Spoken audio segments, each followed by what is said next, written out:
What's going on, guys? Hope everyone's doing well and welcome to a new year. If you're new here, my name is Chase and today we're going to be going over the Zhiyun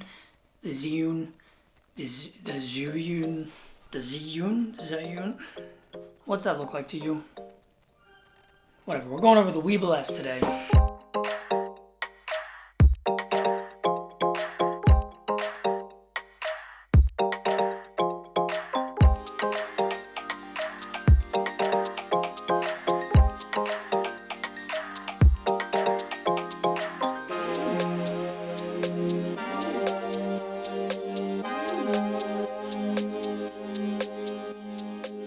Now, I don't think I really need to tell you, but obviously this isn't an ad. In fact, this isn't even a review. There are tons of great videos out there and tutorials that have way better information and perspective than I could give you on that.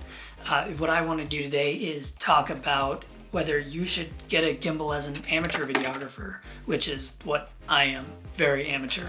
Now, if you don't know what a gimbal is, all it is this machine here that uses these motors and balancing to help you get better shots, especially if you're going to be moving the camera or walking with it. It really helps get you steadier footage than if you just use your hands. Again, this isn't a tutorial or a review. This is purely my opinion on whether you should get one as an amateur videographer.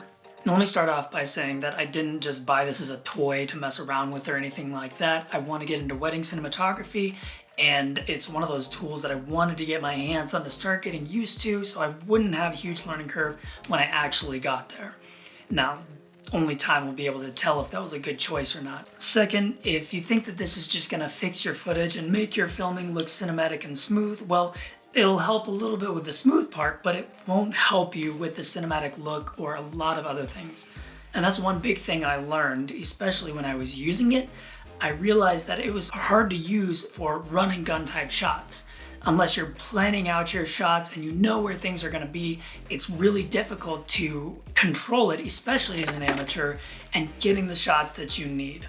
In one way that helped me, I realized I needed to plan out my shots a lot better. And for the most part, I've just been kind of running and gunning and hoping that I'd catch something.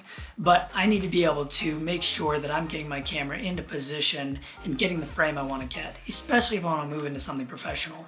When I'm using my hands, I can get my camera into position pretty quickly where I want it to. With a gimbal, while it keeps it nice and smooth, that comes with a cost. When you turn, there's a little bit of lag, and you have to be able to account for that when you're setting up your framing.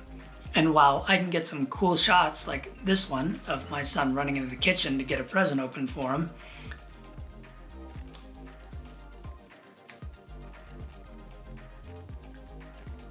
I can't get those reliably and consistently. Now, I'm sure I'll be able to with time and practice, but that takes time and practice. And as an amateur, there are a lot of other things that I could focus on that would help me improve things that are probably more important than the camera movement. So yeah, it's a lot of fun to use and it's kind of inspiring because you just get to try all these different things and hope they turn out and see if it works, which is great as an amateur. You should always try and experiment and do things.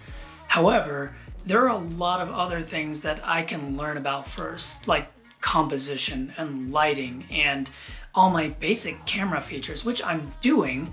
But then to add that on top of that, it's just a thing that you don't really need to in the beginning. But if you do have the money to play with and you want to just go for it, this is probably the gimbal to get. Now, I don't have anything to compare it to, so take this with a grain of salt. Getting started with this thing was super easy to do. Even balancing, which was the thing I was worried most about, was really easy. I normally film on this, which is my Sony a7 III, and I didn't mind just throwing on my a6000 and rebalancing for this video. It takes about 5 minutes once you get used to it, probably even less. The controls are pretty easy, the app is fairly simple, and I know there are some reviews out there that compare it to the Ronin SC or whatever it is, and I'm sure they have a lot more to say about it, so really go take a look at some of those if you're really thinking about buying one of these. But I mean, either way, seriously, how cool is that?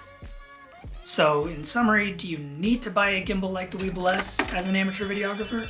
No, you don't need to. There are other important things that you could spend your money on, like lenses or audio equipment, and you can use something like a GorillaPod for stabilization that will help you out and teach you good habits when you do move on to using a gimbal. Plus, focusing on things like composition and lighting and normal movement, all of those things are more important than learning how to use a gimbal first. But I gotta admit, they are fun and take some of the pressure off my shaky hands, which always helps a little bit.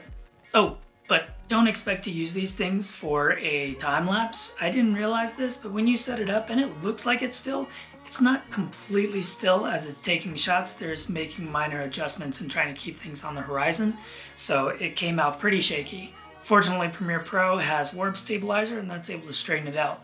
Now that's just my perspective on things. If you have a different opinion or you have real experience, then feel free to hit me up in the comments and let me know. I always like to hear from you guys. I hope you guys enjoyed the video. If you did, don't forget to like and subscribe, and I will see you in the next one.